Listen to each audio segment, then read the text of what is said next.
You're watching E.T.N. Share and subscribe. Hey guys, welcome to Entertainment Talk Nation. This is Rob.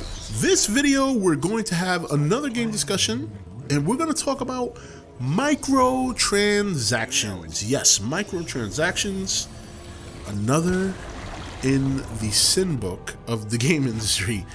Now, microtransactions I feel a little bit different about when I compare it to downloadable content and day one patches, because on one hand, if there's an indie guy who's a one-man show and he makes a puzzle game that he's pretty much giving away for free, but he has small options within the game to buy certain things to enhance the gameplay and stuff like that, I'm not crazy about that, but I can tolerate it because here's a guy who worked hard on a puzzle game that maybe millions of people are enjoying.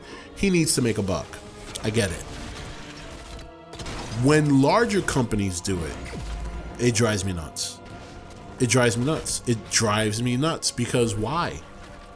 Why? I mean, chances are your game is going to sell more than the indie guy if you've done things right. It's not always the case. Some indie games just blow up and go crazy. And chances are your product probably looks more polished, you know, but microtransactions are just so annoying. And look, when they first arrived on the scene, I got caught up a little bit. I'm not gonna lie. Now, there were certain games that I was, I want to buy that because they were cheap, and then I'm like, wait a minute, what the fuck am I doing? Now I'm a little bit more careful about what I do. For example, some of you guys know that I play Heroes of the Storm. In fact, when I started that game, I played one character quite a bit just because I was pretty good with him and I wanted to get the gold. And then I started using the gold to buy my characters. But if there was a character that I really liked, for example, there's a character in the game called, I think, Zagara, who's from the StarCraft game series, and I didn't have enough gold to buy him, but I really wanted him. So I waited till he was 50% off, and when he was 50% off, I invested the $4.99. So I try to be a little bit more wise about my microtransactions than I used to be. But there's some that are just straight annoying. Like when you playing some of the game, and the ones that are on timers, those are the ones that drive me nuts. Like I played the Star Wars, I think it was, I'm trying to remember what the name of it was. It's like a tactical strategy game. I forget the name of it, but it's in the Windows Store, and I think you can buy it probably on Android Store and all that. And when I first played the game, I was like, oh, this is cool, this is fun, I like this. And then I saw the timers. You know, 24 hours to build this, 48 hours to build this. But if you spend this much on this, then you can have it done right away. And I stopped. I haven't touched the game in God knows how long because I'm not doing it. I'm not doing it. As much fun as I was having, I'm not doing it. And it's just annoying because it's like ads popping up. You know what I mean? It's one thing if you go to a website and have one ad in the corner, it doesn't pop up in front of you, no big deal. But you ever go to those websites where there's fucking ads popping up every fucking few minutes? It's like that, and I just don't want to deal with that.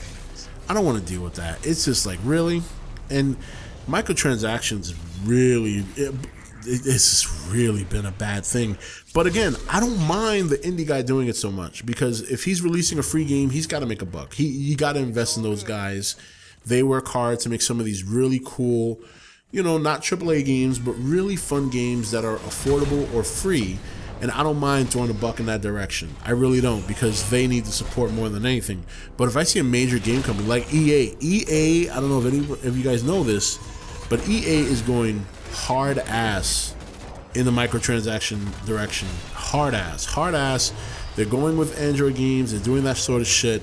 And we all know how EA is. Very greedy company. They've taken a lot of their games and they've broken them down so that you're forced to buy downloadable content, shit like that. And I can't do it. Microtransactions are very annoying. You know, I'll tolerate them to a small extent if it's a very small player in the game, or if it's a developer that's more or less a one-man show. I can understand that. But if it's a major corporation that already has gazillion dollars and they release a free game and then try to tap your pocket with little microtransaction, I think, in my opinion, it's poor taste, especially when you consider a lot of these companies are already doing those in their primary games and stuff like that. You know, like going back to EA again. You know, I used to love playing their PGA golf series that was once Tiger Woods, and I think now it's Rory McIlroy, or is it McIlroy? Anyway, you guys know what I'm talking about if you're into golf. And now, like, when you play those games, those PGA Tour games, you don't even get all the courses. You gotta buy them. You gotta fucking buy them. And since then, I don't play PGA Tour anymore. I don't buy the game. I don't buy the game. I don't buy Madden as much as I used to, because now you gotta buy certain things, and you know, if you want to level up this character or level up, you know, if you're into the card game and stuff like that, you gotta buy shit. It's like, no, forget it. I'm not doing it. Fuck it. I can live without it. I like watching real football anyway. I can deal without Madden. So microtransactions, definitely a very, look, it's not horrible if it's used sparingly and in the proper situation, as I mentioned with indies. But when these major corporations make these cheap little games that are free and then they try to fucking micro purchase you to death, you know, before you know it, you spend $20 in a matter of 2 minutes because everything costs 99 cents or $1.49 for this, and you don't have to wait 24 hours to do this. Just spend $2 on extra gold or whatever the fuck it is. It's annoying. It's just annoying. And excuse me, I'm not a fan of it. Not a fan of it. How do you guys feel about microtransactions? Are you kind of with me on the whole, maybe the small indie guy, but not so much corporations? Are you just against them completely at all, period? Like, you're just not with it? Let me know in the comments. We will continue talking more about games and other things. Not so much the Sims anymore. We've pretty much covered that. But we're going to discuss some other topics going forward. I'm glad you guys are here. Hope you're liking the videos. And this is Rob signing off for E.T.N, where we don't do news. We just talk entertainment. Take it easy. Thank you for watching E.T.N. Don't forget to comment, share, and subscribe. Join the nation's Facebook page to meet other subscribers or visit E.T.N's Facebook page and Twitter page. Links for all are in the description.